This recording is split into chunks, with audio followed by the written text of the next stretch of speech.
Evil has a destiny. Welcome to I Hope You Suffer. And, I mean, I don't know. All the other ones had much better taglines so far. These ones are all pretty weak. Yeah. It's just like evil, unmasked. I know. Like nobody cared on this one. They didn't even try.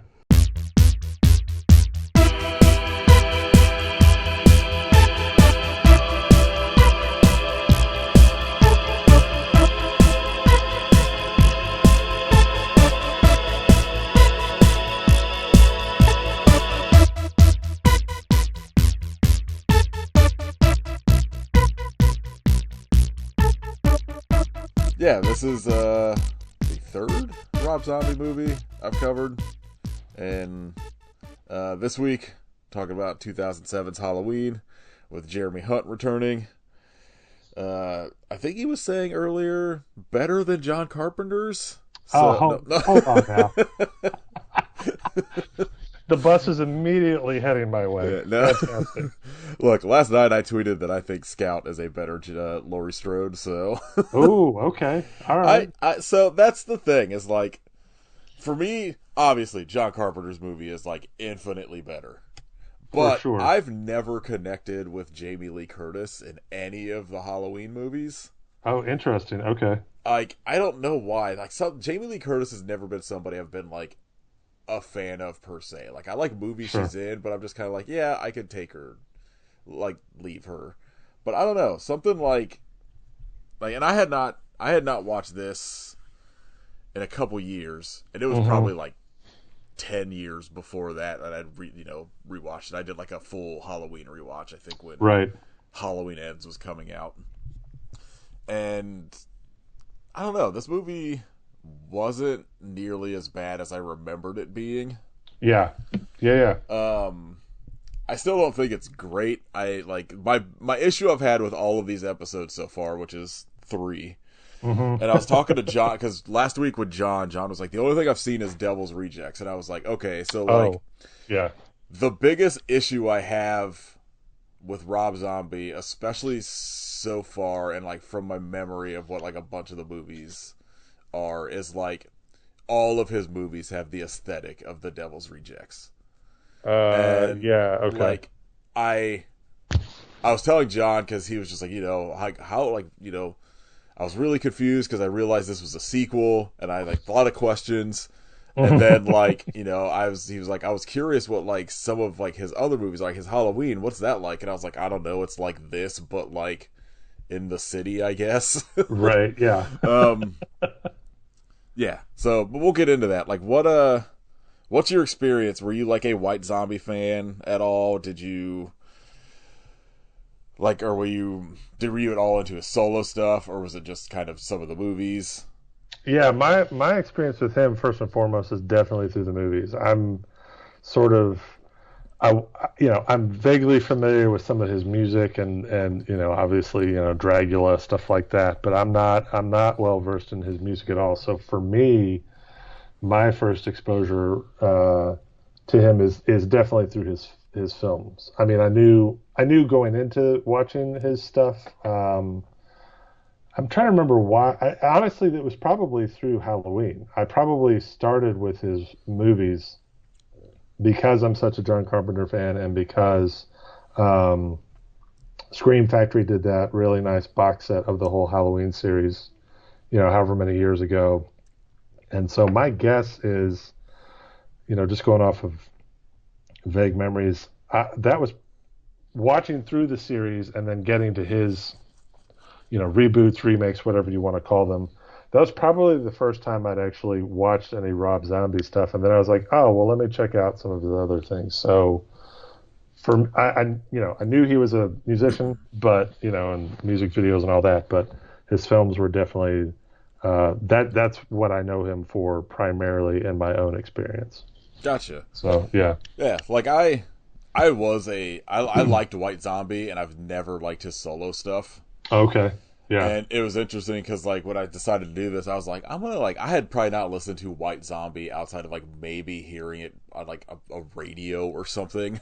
Sure. In, like, so long. And I was like, so a lot of this, like, holds up. His solo stuff, like, always felt, like, cheap ripoff White Zombie to me. Oh, interesting. Okay. And like listening to White Zombie for the first time in like I don't know, since like maybe 1999 or something, Mm-hmm. was like, man, he was the weak point of this band.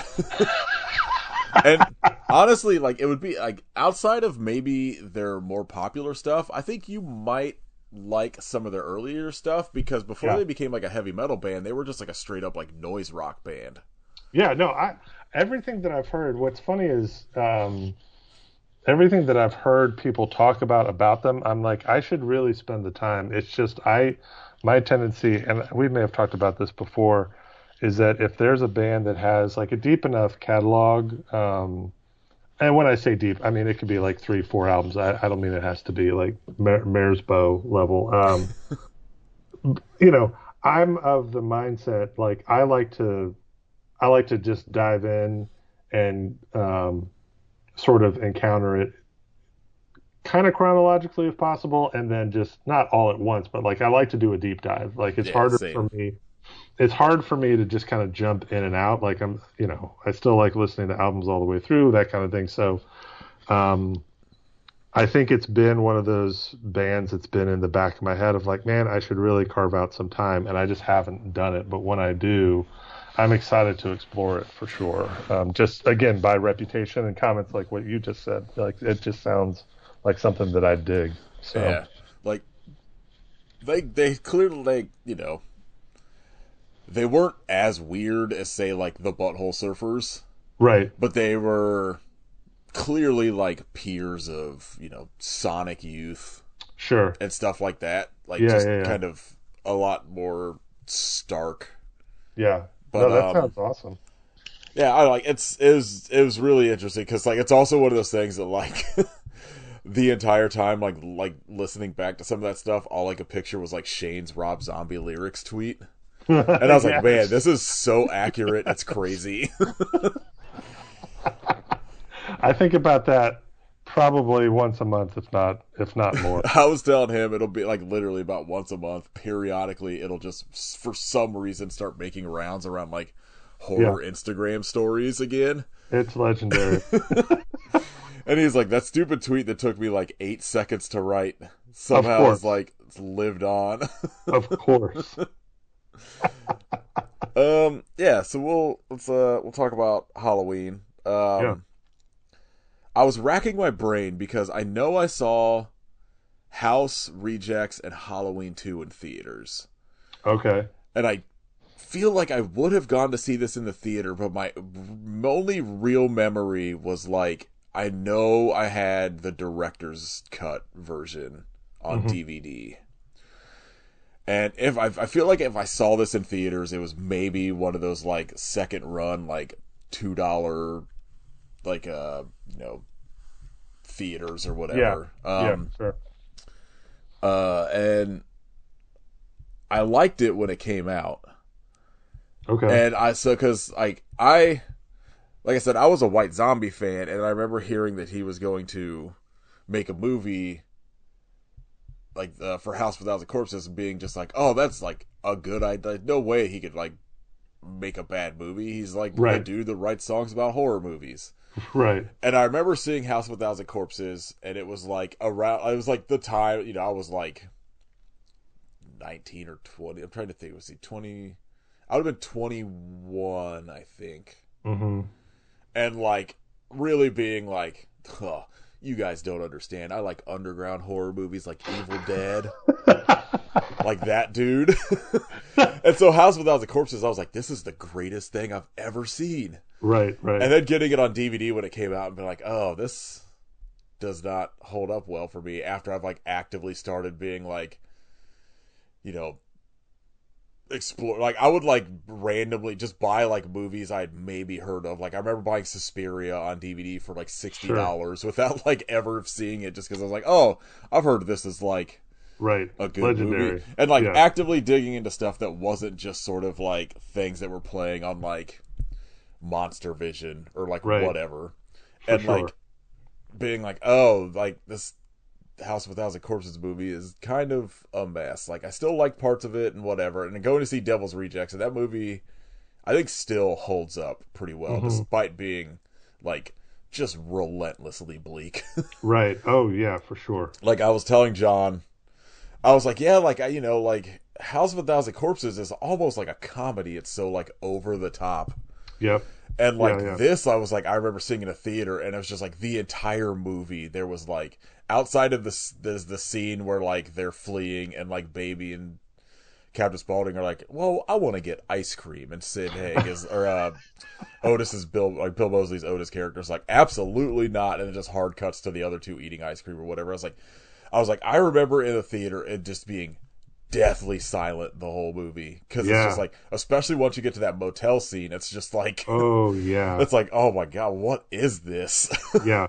Yeah, yeah, yeah. um, and so like I remember being somewhat excited about him remaking Halloween Hmm. because like I was already at that point where I was like, I don't know, I'm already getting tired of remakes in like 2007. Right, for sure. But I was like, if someone could do a pretty good job, I feel like Rob Zombie could do it, and Hmm. I don't think this is bad. I just think it's like an entirely different beast, which I appreciate that if you're going to do a remake, like, Yeah. make it different. Right. And so, I don't know. It was interesting kind of rewatching it, especially because it's probably the first time I've ever rewatched it in like such close proximity to any of his other movies. Oh, interesting. Okay, yeah. Because like usually I feel like if I was going to rewatch this, I'd be doing like a Halloween rewatch or something. Totally, yeah. So I don't know. I enjoyed it this time. I'm excited to get to Halloween 2 because Halloween 2 is one that I've always been like a defender of because I think Hmm. it's really weird and Yes. like an interesting swing for him as like a director and in general for a Halloween movie. And I Right. remember people just absolutely hating it. Hmm. Um, what's your, I guess, initial thoughts on his Halloween remake? Yeah, well, and it's funny because when I finished rewatching the first one, my immediate thought was like, man, I actually really want to watch the second one now. Yeah. Like my because and I my memory of it is not great, but I remember it feeling more so than the first, like bit of a fever dream, maybe. And maybe that kind of goes to what you were talking about the style being different. Anyway, all that to say, watching the first one, yeah, was or rewatching, I guess, coming back to it. There were certain things that jumped out at me. I made some notes, some themes and stuff that I was like, oh, I don't like it. It's interesting because I think. Sorry, I'm jumping around a Yeah, bit. yeah, no I worries. think Zombie is an interesting filmmaker in that he wears. It seems to me that he wears his influences on his sleeve, Oh kind of yeah. like what we were saying with House of a Thousand Corpses. Like that's like literally feels like everything that he loved about horror movies and about weird movies and underground stuff, and was like, I'm throwing this in a blender, and I'm making the movie that I want to make. Like you said the other day when we were texting, like I don't know if I'm ever gonna get a chance to make another movie, but this is what I want to make. So in some ways, if you want a hot take, I would say I think he is the director that loves genre films and does homages. He's the director that Tarantino thinks that he is. Like like when I first came across a lot of zombies, and I like I said, I think I ended up similar to how I was talking about the music. I think I just did a deep dive, and at first I walked away from most of his films being like, I don't know if there's anything here for me to chew on. Like it's interesting, visually, he's a competent filmmaker. He's telling a story. These characters, he's able to fill his movies with like these weird and sometimes awful characters. But I was like, I just don't know if there's something there for me as a viewer to take away. But then I sat with them for like a few weeks, and I was like, oh no, I keep coming back to these moments and to these sequences, and that's when I was like, I think he's better than I initially was giving him credit for, and I think that applies here as well, and in the sense that obviously he's playing around with the Halloween, in the sandbox, but it's a very different. He's taken a very different tact with the storytelling than Carpenter did, which I think is interesting. Now, it might not be, if you're, well, I don't even know if a Halloween purist can exist given the The given timeline and given the timeline and all the weird places the series goes. But just taking the first one, on its face value, um, I think one of the things this time around that really stood out to me was, and some of this is in Carpenter's movie, like you can pick it up as a viewer, but then some of this is obviously just seeing interviews with him and other people over the years. Um, the Shape slash Michael Myers is way less kind of human in Carpenter's film. He's more of like this mysterious kind of like force of nature. There's not a whole lot of explanation to him. I mean, there's a little bit of backstory, but the way he moves, his presence in the film. I think the thing that struck me initially with rewatching this was how deeply human um, Michael Myers is in Rob Zombie's movie. And you know, you can take that or leave it, you can love it or not, but I think that's a really interesting storytelling choice to really lean into. Okay, he's not necessarily going to be like this supernatural kind of presence. We're actually going to like go real deep into like his background and his childhood. We're going to spend a lot of time there, and we're going to build up to this really monstrous presence that is still at the core of it rooted in a really messed up human being. And I think that's, again, that might not be the take that resonates with you as a viewer, but I think that's an interesting choice as a filmmaker and a storyteller. I think it's an interesting choice to make. yeah, I was reading a little bit about like how this came to be in general, Hmm. and how like I guess when he pitched it, he had pitched an idea as two movies where I think the first movie would have ended with like child Michael Myers killing his sister and like the stepdad and whatever. Oh, Where it would interesting. have been Okay. an entire movie of just like what led him to that night, and then the second movie would have started like would have been like the probably breakout of the Sure. asylum, probably a little bit preamble of like, hey, this is what happened in the previous movie, and then break out of the asylum, and that's like all Yeah. adult Michael Myers going after Laurie. Right. And Interesting. they were Okay. like, I like that idea, but I don't think it should be two movies or whatever. And so he just like crammed it all into one.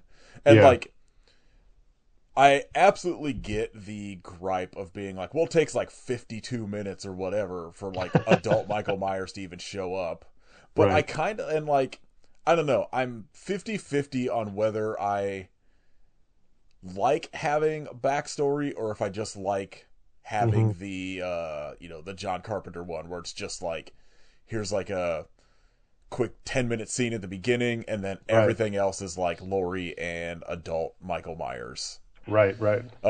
Like I do like his take of, hey, this is what led him to just this environment and everything else that has led him to become this Hmm. just like killing machine or whatever. But also Right. like, if I don't want that, I have the original I could jump back to. 100%. No, Yeah. that's very much my take on a lot of, not all remakes, but like, I mean, years ago when Man of Steel came out, a friend at the time was like, I hate this. Superman never kills anybody. This is what a terrible blah blah blah. And I was like, dude, we have those movies. I was like, we have those Superman movies, and not even trying to necessarily make an argument like, oh, everybody should love Man of Steel. It's a great movie, but just like I don't necessarily buy when it comes to remakes the criticism that like, oh, you changed something fundamental that I wanted or that I liked about the original. You know what I mean? And so that in some ways I'm with you. I'm like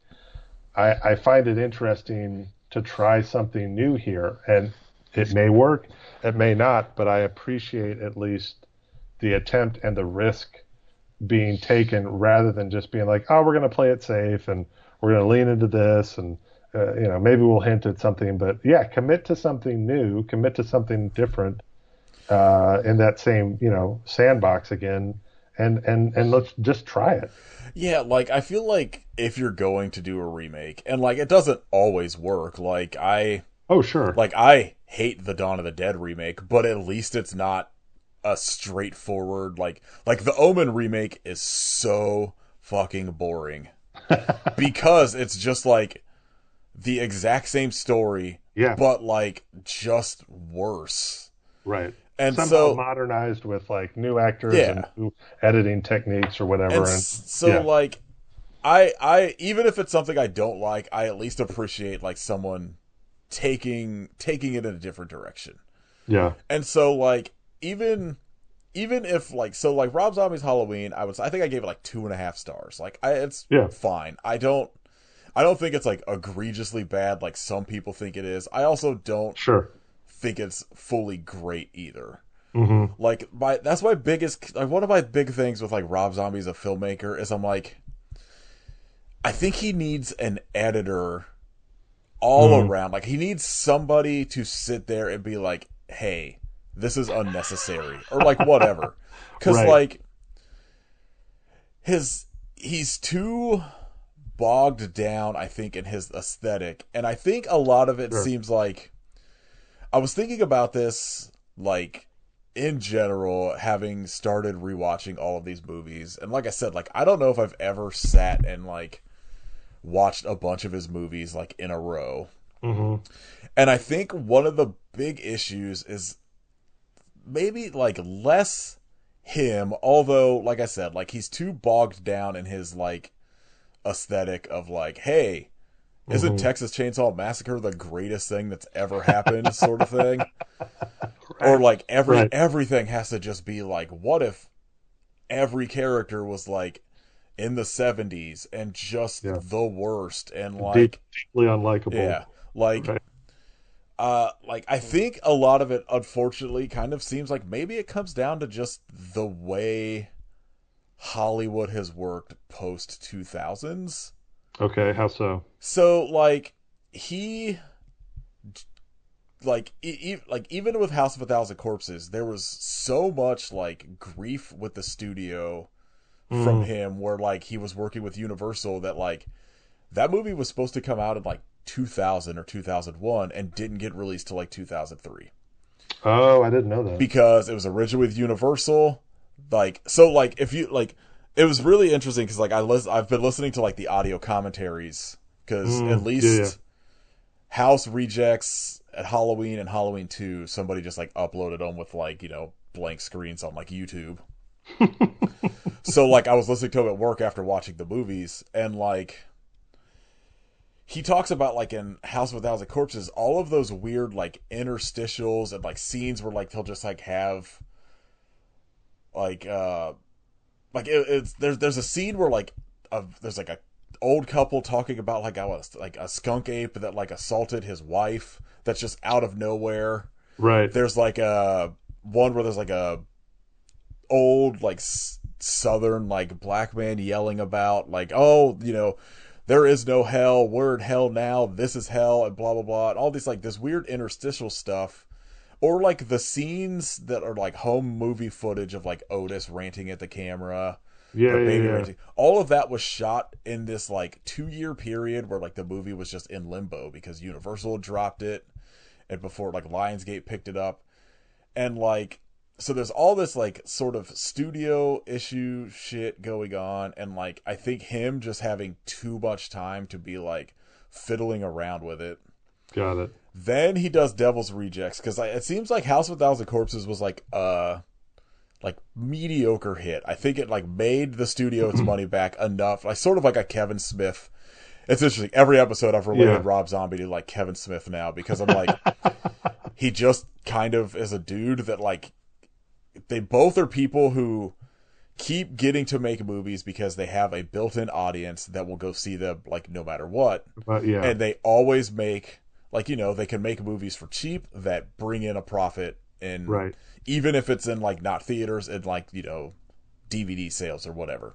It's a guaranteed, maybe not like a blockbuster, but Yeah, it's a but guaranteed money maker of a like certain type. I think like Devil's Rejects, was made for like $7 million and brought in like 13 or something at the end of the day. Right, So right. like they, in general, like they can, they're both filmmakers that can bring in a movie and on a low budget and will generally make their money back. And they also are people that are like loyal to the actors and like people they're friends Yes. with to like bring in their movies. Like I was texting Shane watching Halloween last night, and I was like, oh, like in the theatrical cut, like there's an entire scene that's got like Bill Moseley. I can't think of the guy that played Sheriff Wydell in the first House of Thousand Corpses, and then like Oh, the sure. the Okay. lady that played Mother Firefly, the Devil's Rejects. There's like Hmm. they're the three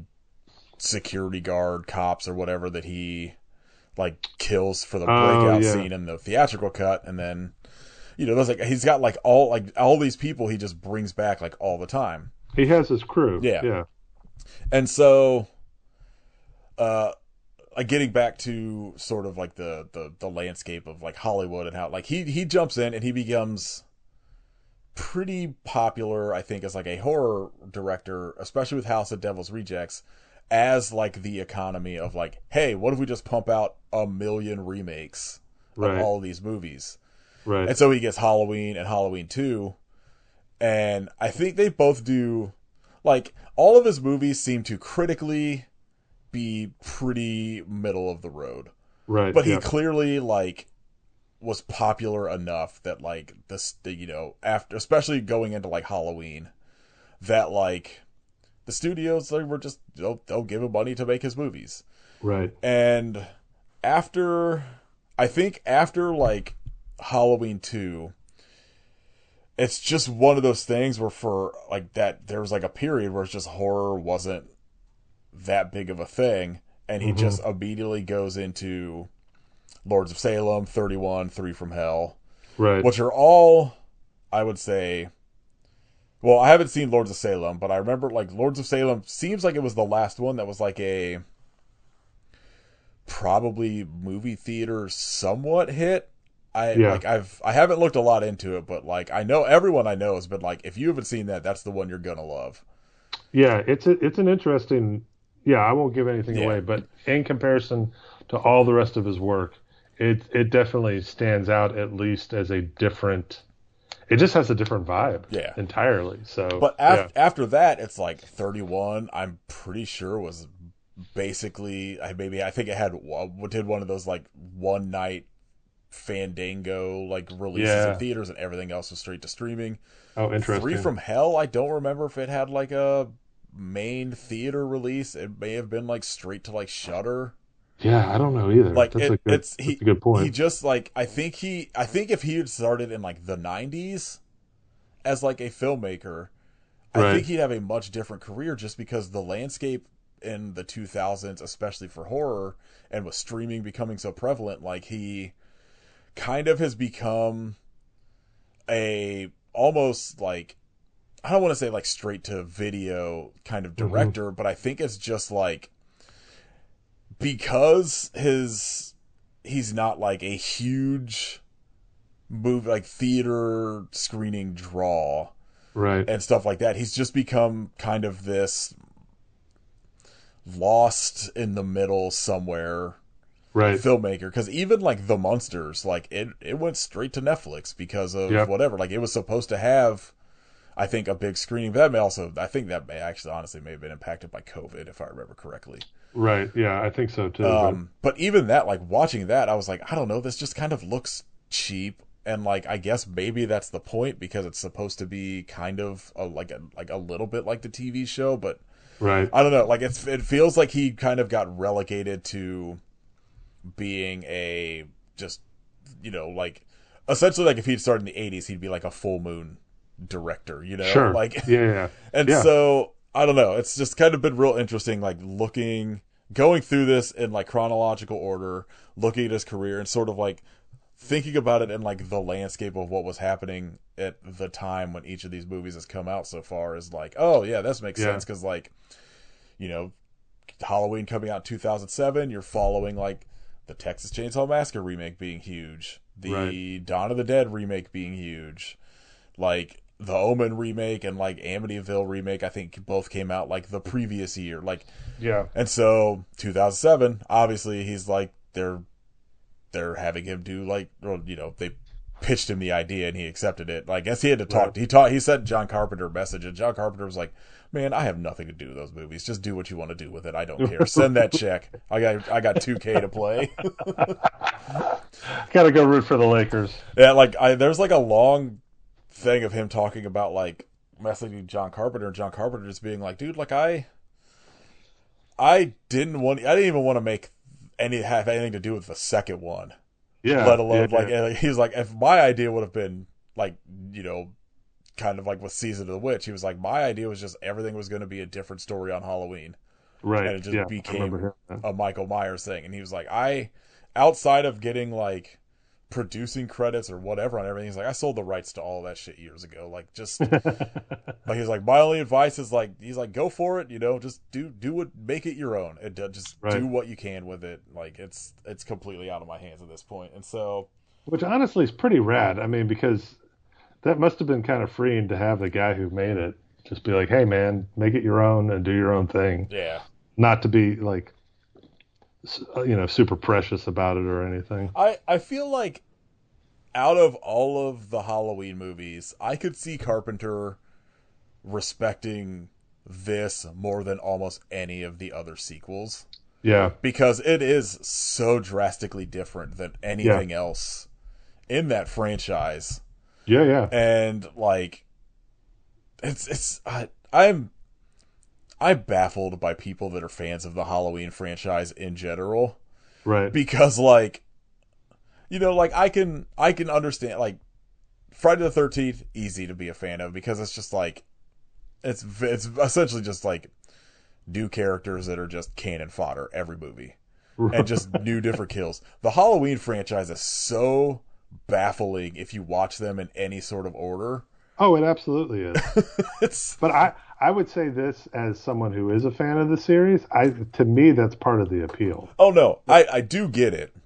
The fact like, that it's so disjointed and so weird, and like the cult of the cult of Thorn? Yeah. I was like, this makes no sense, and I'm absolutely here for it. So. Like there are so many people that despise these Rob Zombie remakes that are just like, my favorite is Halloween 5, and I'm like, what is wrong with you? Or like people that are like way into like Halloween Resurrection that like hate these movies, or like whatever. Right. And I'm just like, I mean, I don't know, have your taste, but I'm like, also, I don't know, at least this is different while telling the same story. Yeah. And I do appreciate that. Like it is, like I said, like depending on my mood, I could see being really annoyed with the first like 50 minutes. Sure. Or like this time I was like, I kind of actually dig this backstory, because like I said, like sometimes I'm like, I don't need this like bogged down early years stuff. Just get me I don't need that deep dive. Yeah. Adult Myers just being a like unspecific, right, whatever killing machine. I do think what's interesting about this one and this take, and this was one of the other, like as I was sitting with it the other night, just trying to mull over some of the pieces. I do think what's interesting is with Zombie's take, from a storytelling standpoint, is it almost becomes, what did you say the tagline for this was? Evil has a destiny? Yeah, something like that. There was like 5 of them. They were just like evil unmasked. Yeah. And it's, I mean, obviously as a tagline, that's pretty weak and kind of silly, but the way that it sort of works with the movie itself, I do think is kind of interesting, because it basically becomes a meditation on of sorts, a grimy meditation, I guess, on where evil comes from. And I think, again, take it or leave it, I think that's kind of an interesting approach from Zombie, to be like, okay, we're going to dive, like I said, we're going to dive into his humanity, and we're going to dive into this question of where evil comes from. And I think that you can do some, you could sort of unpack certain scenes and certain characters with that in terms of like, is it the family that he came from? Because they're all deeply unlikable and nasty people. Um, you've got the evil as presented by the sanitarian workers, at the asylum. They're atrocious people. And I will say this, I watched the uncut director's version, so I don't remember if I think the scene where they attack the female patient is Yeah, that's just the director's that's cut. just in the director's cut, Yeah. but like that's the juxtaposition of the different types of evil. And then you work in Loomis and his whole angle, which obviously there's layers of him where it's like, okay, he's just an opportunistic guy trying to make a buck, but at the same time it's like he spends all his time trying to understand. And at the end of all of it, nobody has a good answer, which I think is actually kind of profound. Like Yeah. nobody has a good answer for why Michael Myers is like this. Nobody has a good answer for why he turned evil and became a monster essentially when there are plenty of other people from Haddonfield, who presumably had rough childhood. I don't know. So maybe I'm reading too much into it, but that was one thing that sort of stood out to me of like, oh, this is, again, you may not go with it. It may not be to your taste, but in terms of building a story around this and trying to do something new in this universe, so to speak, I do think that's an interesting stab at something, no pun intended. Yeah, like I think I honestly I prefer his take on it more than I do the general timeline of like, oh, it's this weird cult or Right. like Yeah, yeah. whatever, like I feel like in general I would prefer a sort of like the if like original John Carpenter one of like, oh, it's just unexplained.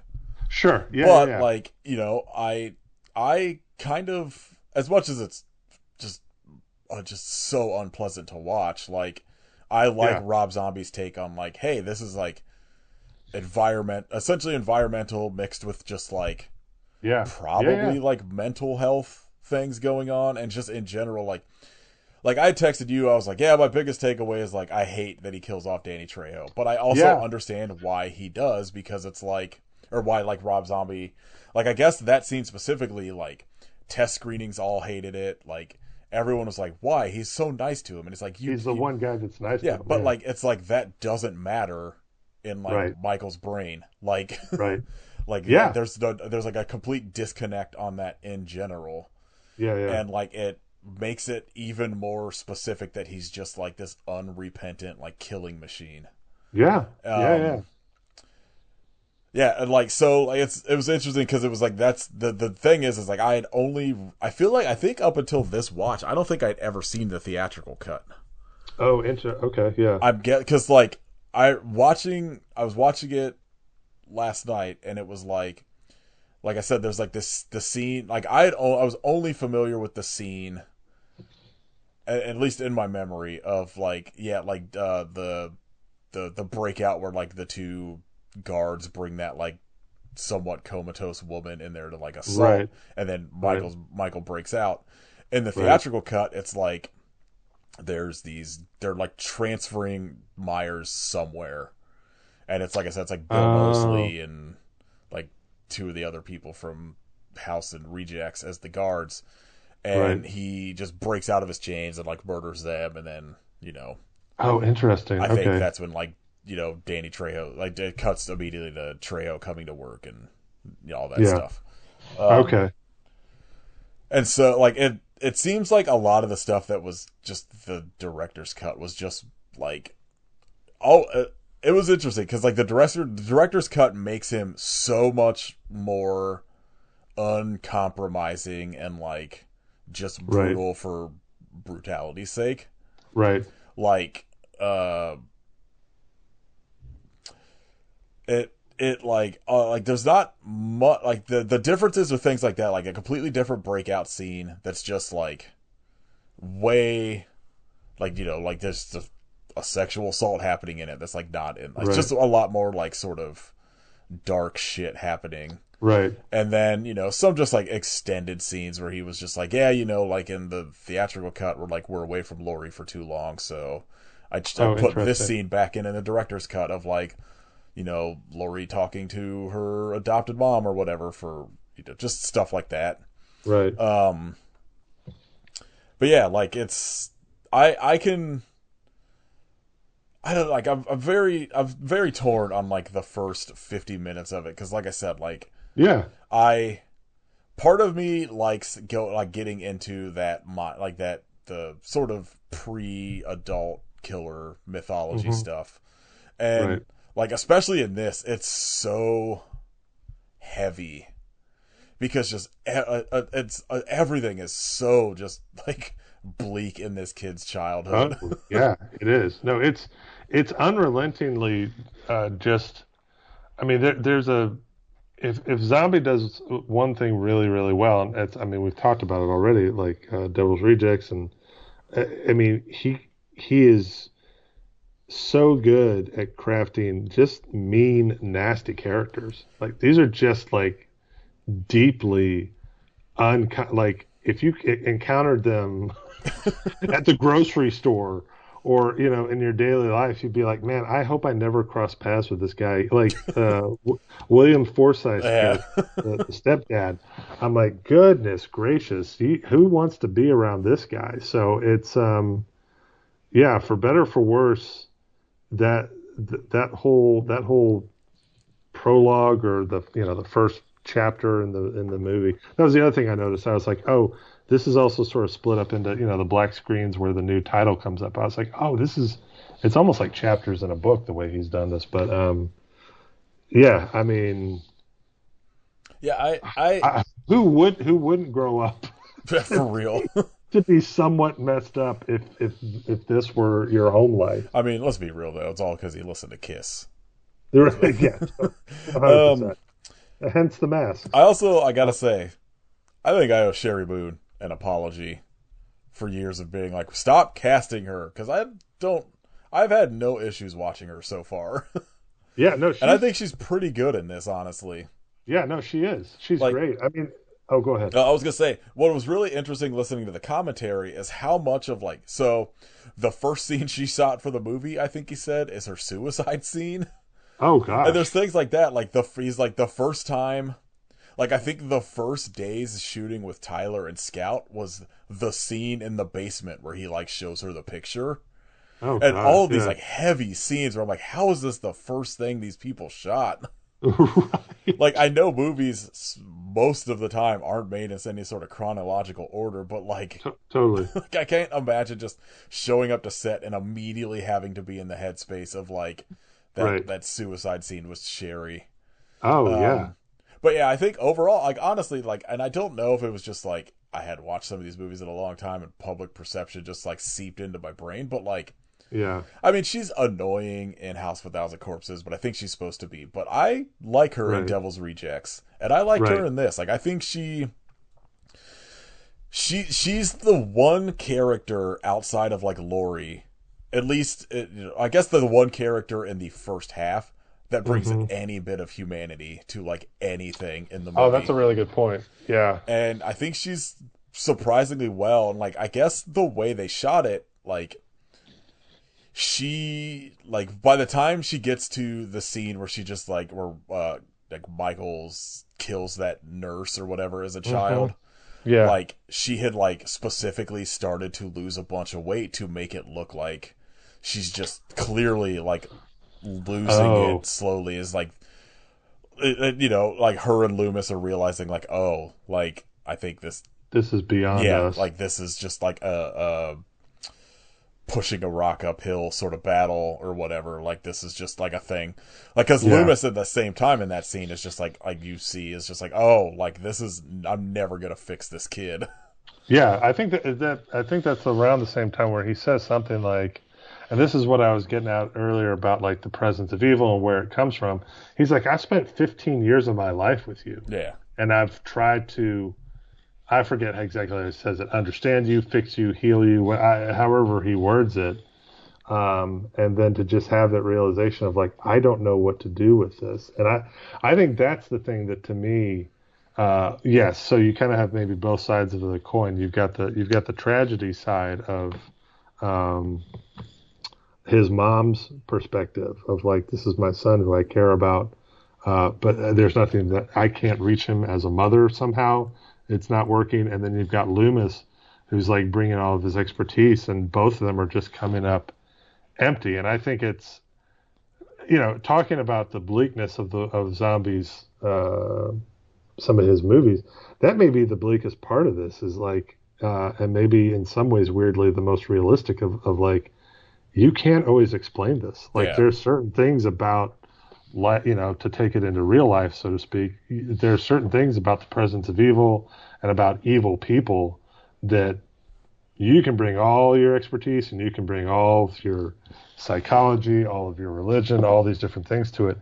Sometimes it is a presence represented by somebody, and there's nothing that you can do about it, which I know sounds really nihilistic, and I don't mean it to, but in the context of the story, I think that's a really potent thing to have to just kind of sit with and chew on, for better or for worse. Yeah, I agree. I think it's a cool take on Yeah, if you're going to tell this backstory, right. like Yeah, of just like oh, it's one of those things where like watching it, it's like it feels like no matter what, even like he could have been raised like this, could have been raised well true. off, could have just been raised by what it probably was going to happen regardless.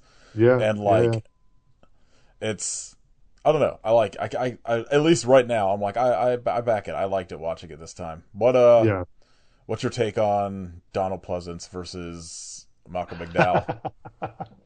Man, I gotta say, if you're gonna bring somebody else in, Malcolm McDowell is a great person for that character. I mean, I I like them both. I really do, and they both bring something different to the character. I mean, I think Loomis, or Pleasance, you've just got this sort of wide-eyed, like, oh, how do we deal with this? Versus, it feels like McDowell's way into the character is more like, um, shoot, what's the word I'm looking for?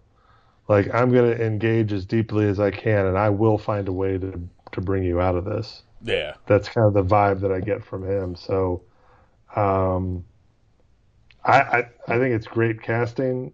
I mean, really, the whole thing. I started thinking about this when you were talking about his wife being in it, Sherry Moon. That's the other thing with this is that in the same way that House of a Thousand Corpses, feels like a love letter to like the stuff that he, probably grew up with. This, in terms of the casting, feels like a love letter to just like horror storytelling over the years. I mean, just all the different like character actors that pop up and the different roles. I'm like, these folks are legends in their own, little spheres of influence. Like, I mentioned William Forsythe. I mean, my dude Brad Dourif Yeah, I is, forgot I he was mean, in this. God, I love him in anything that he's in.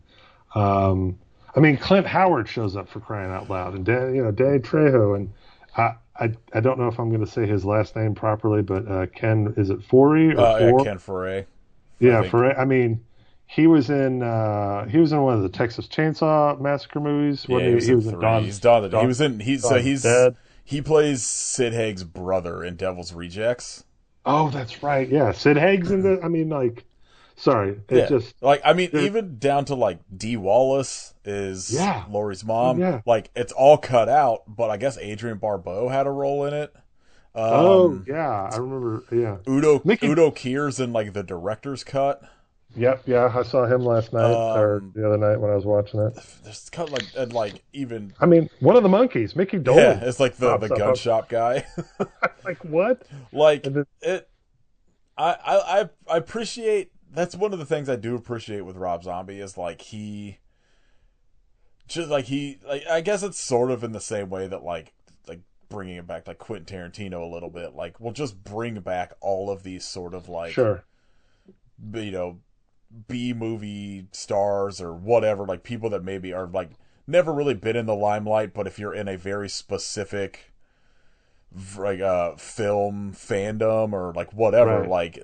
like you'll see that person pop up and be like, oh my god, how did they get that person, like whatever. Right. Like Exactly. the cast in this movie that is just here for like 5 minutes or whatever is like Yeah. insane. Yeah. Yeah. And um I and again, even just getting like Daniel Harris back oh yeah, that's despite right. being 30 years old playing a teenager Right. like is pretty. I mean, like it's like a cool little like nod to the Right. like original run or whatever, while also like she said she was like, like I was having issues getting cast because everyone was like, oh, that's just little Jamie Lloyd or whatever. And Interesting. like that, like she was like part of me doing like the like half the movie topless or whatever was being like, I'm not like, I'm 30, like stop just thinking of me of like I'm the little kid from those Halloween movies, like I'm Oh, an that's adult interesting. trying to get roles. And like, I was like, I'll do this. And like props to her, because I feel like being dragged on that floor topless was probably terrible. And like Yeah. being just in general, like having to be partially nude throughout like most of the movie as your character.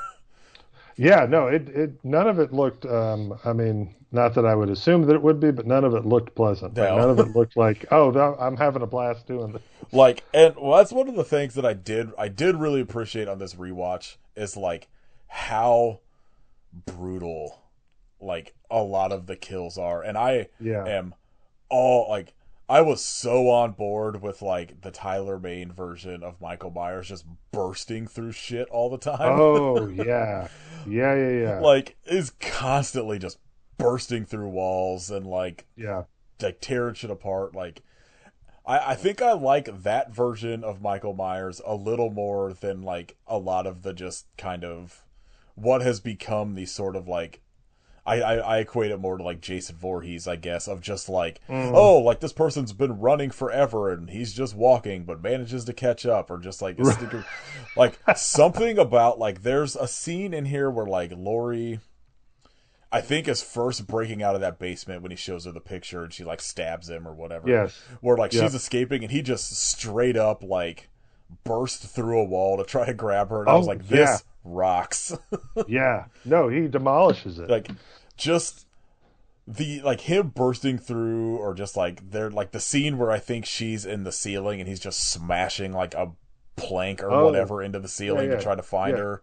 She's got like a 4x4 or something, or a 2 by Yeah. 4 and it's Like I demolishing. I kind of really like this, like, because I think Tyler Mane was like 6'8" or something. Yeah, Like I was he's huge. the behind the scenes there was somebody talking about filming, I think, one of those sequences, and they showed him sort of like backlit, but you can't really see it. This is all behind the Yeah. scenes. And and it may have been Danielle Harris who was saying it. She was like, he's genuinely frightening. She's like, he's genuinely like scary to shoot these scenes with because of just how large and imposing he is. Yeah, I guess Rob Zombie talked about in like the commentary that like the little kid that plays Tommy Doyle Oh in it, yeah, like, he's a good actor. yeah, He's, I think both those kids are like pretty good. And he said that like that kid like a lot of the things he said he just like improvised on set. And he was like, like we had lines and we would shoot it like the way, but he was like he was having so much fun just being able to like say whatever. And he was like every kid on set that got to curse was having the time of their life. oh, I'm And, like, sure they were. but like he did that thing that I feel like a lot of horror movies do now, especially if they have like kids in them. It's like they did it with like I guess specific. I'm thinking like the It remakes, Okay, where yeah. like none of the kids got to see Pennywise until their first scene with Pennywise. And so I guess the first scene that those kids interacted with Michael Myers, they had like not. Like at the door at the house. I don't remember what scene he specifically is talking about them filming, but it's Okay. like whatever scene they film first that they see Michael Myers, like it's probably, yeah, like one of those things where like he just like bursts in and it's like the Yeah. two little kids, like that Oh, kid, like they had a genuine reaction, and he was like, he was like, we had to like stop for like 2 hours because they had a straight up like panic attack. I bet. And I was like, yeah, like being like the size of those kids and a 6'8" man just burst in and 100%. that mask and all that shit. Like, I would, I probably would too as like an adult. I mean, I'm 6'3". If some 6'8", 6'9" guy burst at my door, I'd be quaking at Yeah. my knees. I mean, So like, yeah, I don't know. Those kids are pretty good, and like, I really like how he's just so tall and then so broad. yeah. And like, especially like, I feel like especially when he's in the sort of slightly baggy like jumpsuit, like from in the asylum or whatever. Hmm. I Hmm. think he looks so much bigger in those scenes than he does in like the normal like blue jumpsuit. But like, Right. he's just like, he feels so much more intimidating to me than kind of a lot of the other Yeah. movies and like the previous ones. Yeah. And Well, it's. Oh, go I was ahead. gonna say the scene when he kills Ken Foray Yeah. was like they had built a breakaway like bathroom stall that they Uh didn't huh. get to use because they broke that real one for real fighting. Oh, no Like way. Rob Zombie said that like both of them had like huge lumps all over their arms because I guess neither of them wanted to relent to the other. And so like they just beat the shit out of each other in a real bathroom stall and broke that like metal wall Oh my for gosh. real. That's crazy. I was like, that is insane. Well, and because Ken Foree's not a small dude either. I don't know how tall he is, but he's pretty big, right? No, Oh yeah, yeah, I think they're both like, he's yeah, 6'5". like pretty So close. yeah, And like yeah, he's not a small guy either. I guess he said Ken Forey's constantly just like, man, why you gotta kill me in like every one of your movies? Like, That's hilarious. um, Yeah, man.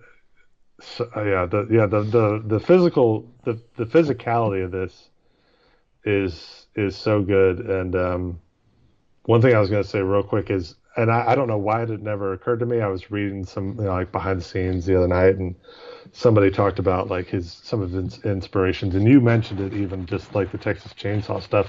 It's kind of surprising to me. Well, okay, two things. One, he sort of has a similar physicality as Leatherface in this one. Probably bigger than Leatherface, but at least just that hulking physical presence. And two, the thought I had the other night was like, how has no one, kind of going back to the remakes, and not that Zombie would want to do this, having already remade, a couple of the Halloween stuff.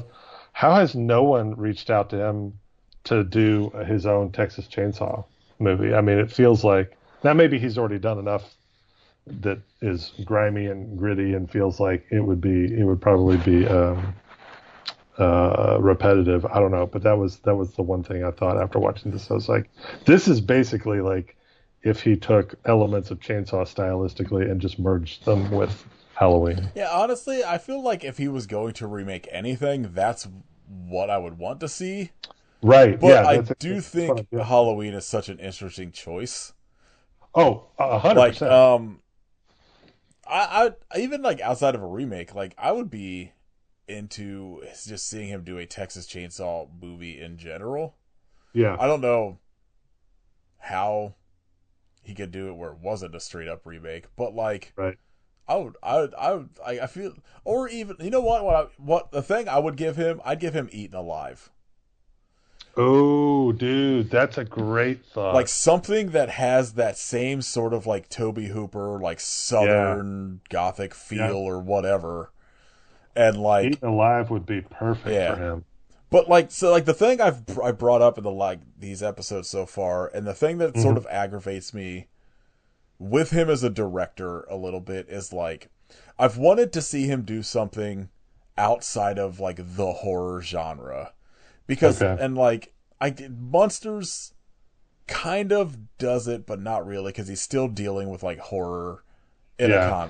as part of the concept of that, like those characters. But like at one point, he was attached to do a Groucho Marx biopic, Oh, wow. which I think would have been really interesting because I want to see him do something sort of outside of the box and sort of just outside of his just general Comfort yeah. zone. Yeah. And then that didn't happen, and I think he was attached to do a Broad Street Bullies Hmm. movie at one point, and I was like, I feel like a Rob Zombie hockey movie would be really interesting because like Yeah.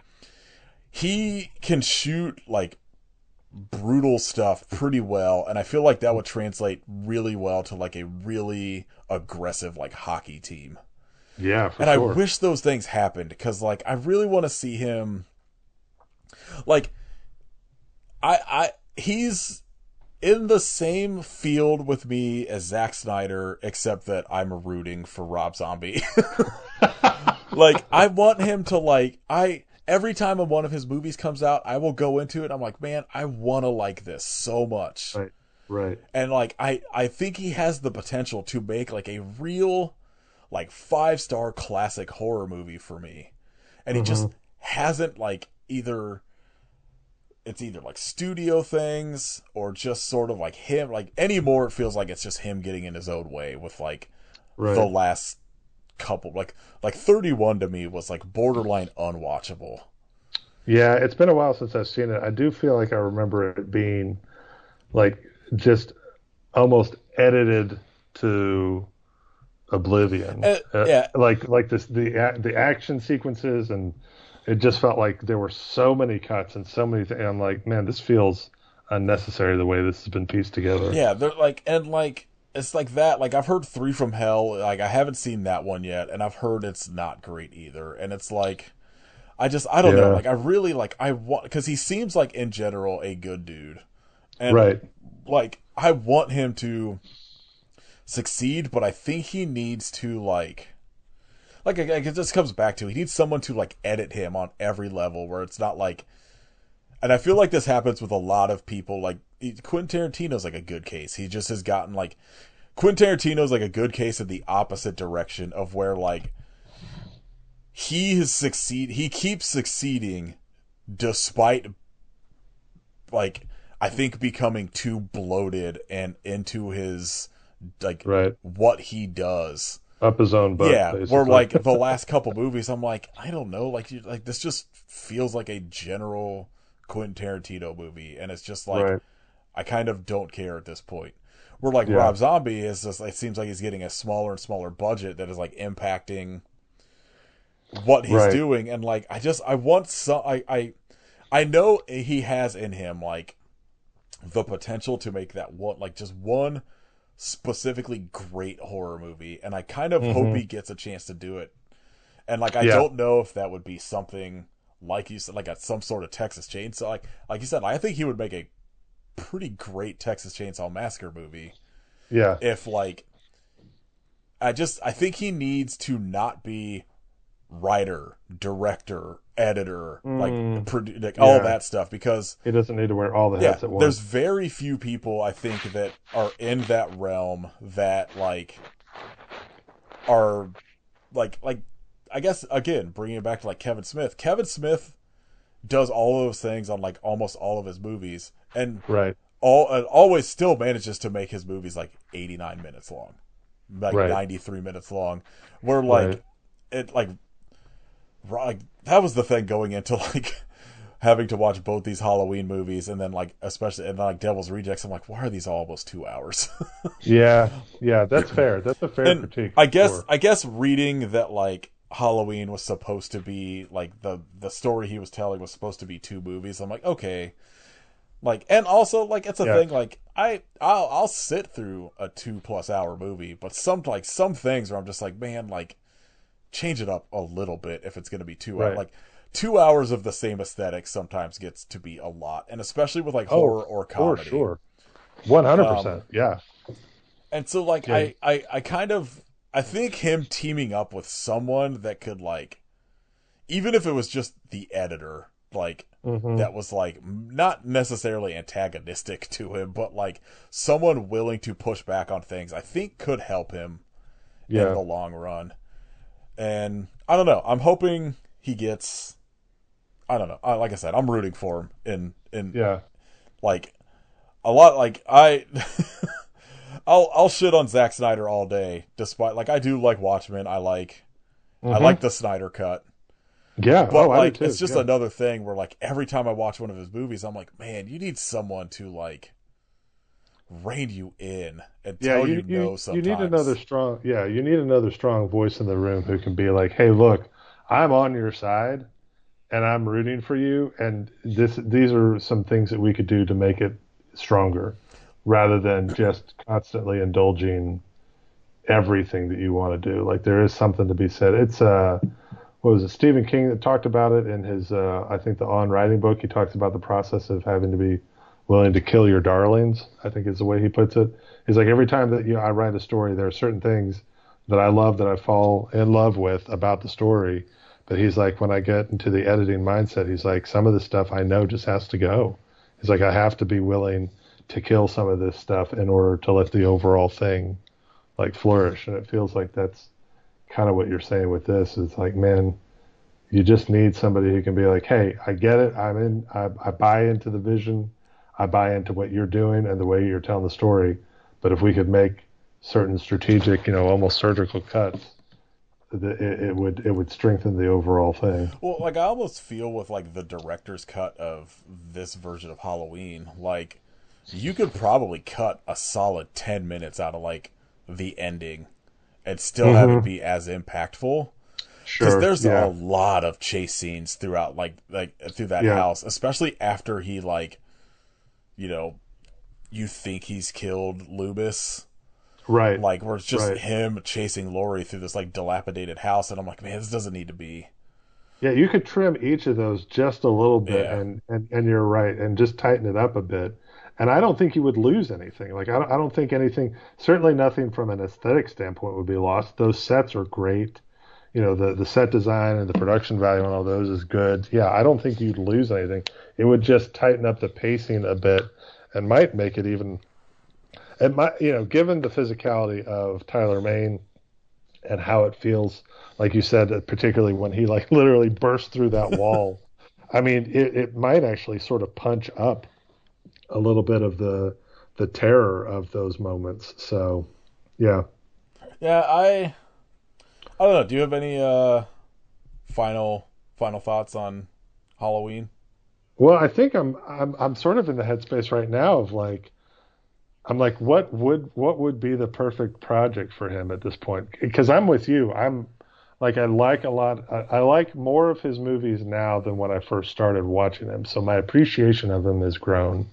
But at the same time, yeah, it's like, man, especially with the landscape that has shifted, like you were talking, like if he came out earlier, he'd be like a full moon director, or maybe have several sort of like direct to video hits. Like the landscape has sort of not come around exactly to that again, but there's more, there's direct to digital, and some of that stuff has a certain amount of respect and cachet, or however people may feel about like Blumhouse, like their model of, like with Sinister, hey, we're going to give you a real small budget, make what you can with it, and then we're going to push it and market, the hell out of it. Like it feels like the time is right maybe for him to hit something and knock it out of the park. I'm like, okay, would it be like he does in his version of something else, or would it be an original story and he just comes in and has the constraints of, like we were saying, a little bit better editing and maybe the right kind of a small of a budget where he can still do practical stuff, and I don't know. This So that's where my head is right now. I'm like, oh, what would that be? this is my pitch. Rob Zombie's The Mummy. Oh, Give yeah. or like no, you know what? Honestly, Rob Zombie's Creature from the Black Lagoon.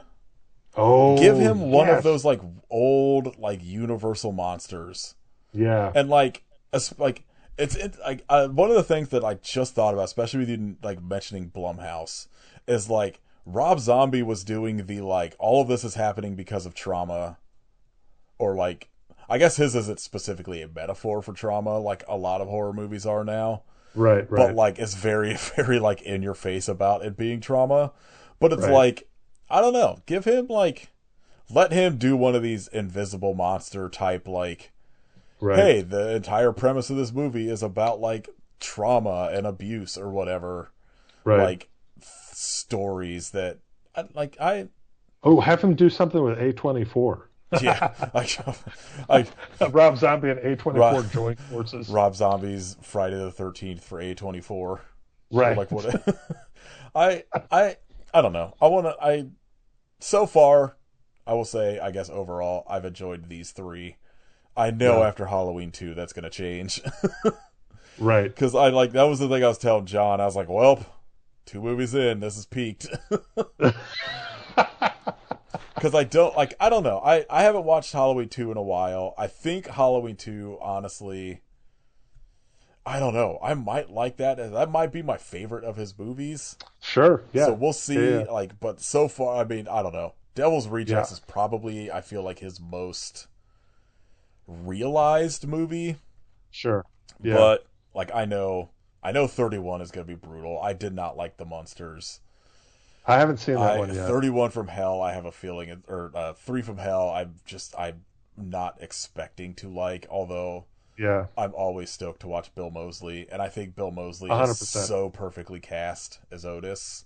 Oh yeah. Like Yeah. No, totally agree. I'll listen to him like ramble as Otis forever. And Sid Haig is fantastic. Yeah, I but mean, my understanding is Sid Haig has such little screen time in that because he oh, was that's right. so old Yes. and like died pretty soon, or maybe You're like absolutely right. but I don't Yeah. know. But No, I you're guess the one more than anything I'm excited to get to is Lords of Salem because Yeah, I can't wait to see what you think of that. I'll be yeah, that's interested. the one everyone's always like. If you don't like the rest of his movies, you'll probably really like this. And I know it's like sort of a witch story, which feels like something different. Yes. So Yeah. I'm kind of stoked to watch that. And it centers around like music and Yeah. a radio station and all that. So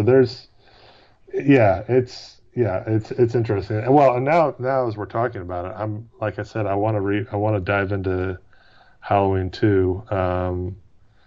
And then I may actually jump into Lords of Salem after that just to revisit it. Actually, here you go. This is what he needs to do. We've already made the Grindhouse cinematic universe has already been developed with Machete and Thanksgiving. And Oh, that's right.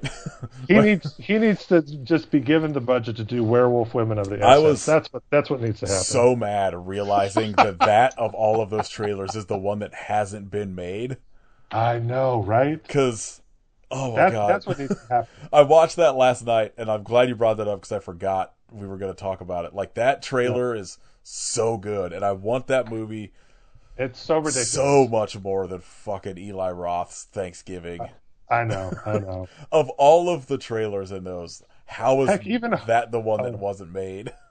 I know. Well, and even like, I mean, I'll go to bat for the full length Hobo with the Shotgun. yeah. I mean, that's ridiculous. Like, but those, yes, I mean, of all the different ones, those and Machete are like totally fine. Right. But I'm Right. like, man, that trailer has so much potential. And like that cast would be perfect. But like, I was like so mad when I was like watching it, just being like, God, we would be living in a utopia right now if this is the movie that got made. Nicolas Cage just chewing up scenery so inappropriately as Fu Manchu. Fu Manchu. Oh my gosh. All right.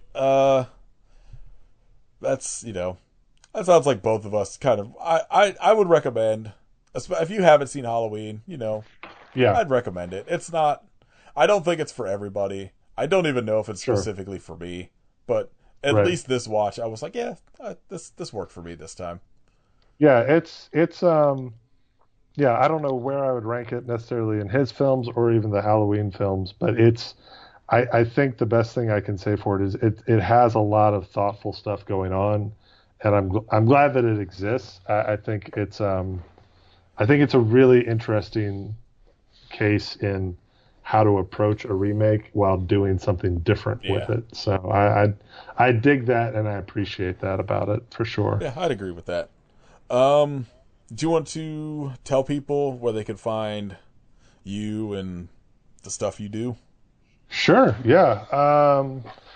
Easiest points would probably be I'm on Blue Sky and on Instagram. I really need to build out my own website at some point. I just haven't gotten around to that. But music wise, great place to start would be the label that I run, Philip K Discs, on Bandcamp and on Instagram. And then I have it's actually turning into multiple music projects now at this point. But let's see, I've got a new album coming out in April on Cruel Nature Records. It's going to be the conclusion of this Noise Feast series that I started a few years back. They're all like weird, basically the fake future bands from the second Koheleth album. I built out four of them and did full length releases. This is the fourth and final one. It's by a band called Moss and the Cowpunchers, and so yeah, that album will be out. I think in April. And I'm actually working on some follow-ups for the other fake bands that are now becoming real bands, because both of them have other people that I've pulled into the madness who are willing to collaborate with me, and so that's actually been a lot of fun. So yeah. Oh yeah, go listen to Jeremy's music. It's all very good.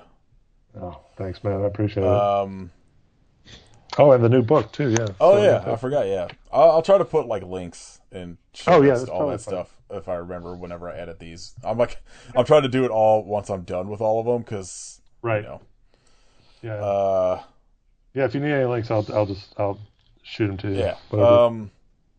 yeah. Go listen to Jeremy stuff. Thanks for coming on and talk about this movie.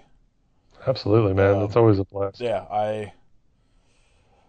I think so far, outside of John, who had not seen any of these, like I had Shane for House of a Thousand Corpses, and then you on this. I think I got like a pretty. I think everyone kind of picked pretty well the Good. movies they want to cover. And next week, Kit is watching Halloween 2 for the first time ever, Oh and boy. Okay. I was like, man, this is gonna go either way. I can't tell. Uh, I can't wait to hear what he has to yeah, say. That's he gonna like be I don't know. I feel like he was in the same boat I was before I started rewatching this. Where he was kind of a Rob Zombie movie hater, but mm-hmm. I feel like he probably liked Devil's Rejects, maybe House of a Thousand Corpses. It probably cuts out after that, but I'll be interested to see his take on Yeah, Halloween for 2. sure.